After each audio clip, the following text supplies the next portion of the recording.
নহয় চোৱা সমস্যাটো আমি সমস্যা বুলি চবেই ল'ব লাগিব আৰু এই সমস্যা ধুনীয়াকৈ সমাধানটো হৈ যোৱাতে আমি চবেই বিচাৰিব লাগিব গতিকে সেইটোৰ কাৰণে চৰকাৰেও ব্যৱস্থা লৈ আছে দল সংগঠনবিলাকো আলোচনা কৰি আছে অকল তেওঁলোকে মানে প্ৰতিবাদ কৰিছে সেইটো নহয় তেওঁলোকেও পৰামৰ্শ দিছে মই ভাবোঁ চবৰে পৰামৰ্শ সেইবিলাকক লৈ ফালে নিশ্চিতভাৱে এটা সমাধানৰ সূত্ৰ ওলাব পাৰিব য'ত জনজাতিসকলৰ মানে যি আপোনাৰ মানে প্ৰটেকশ্যনৰ কথা কৈছে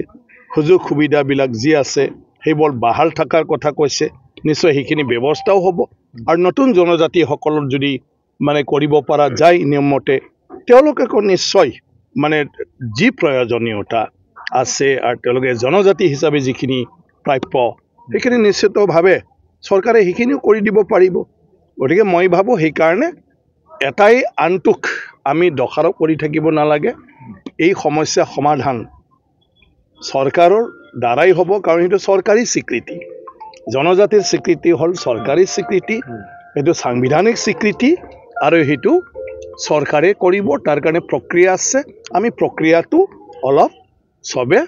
ৰ'ব লাগিব আৰু দিহা পৰামৰ্শ কিবা থাকিলে সকলোৱে আমি ভালদৰে দিহা পৰামৰ্শ দিব লাগে আৰু মই ভাবোঁ তেনেকুৱাকৈ আমি আগুৱাই গ'লে নিশ্চয় কিবা এটা মেকানিজিম উলিয়াব পাৰিব যিটো মেকানিজিমত জনজাতিখিনিও শংকিত হ'ব লগা নাই নতুনকৈ জনজাতি যি ক'লে হ'ব মানে তেওঁলোকেও মানে কাকো শংকা কৰিবলগীয়া নহয় তো চৰকাৰ চবৰ কাৰণে গতিকে চৰকাৰে নিশ্চিতভাৱে সকলৰ ভালৰ কাৰণে চিন্তা কৰিব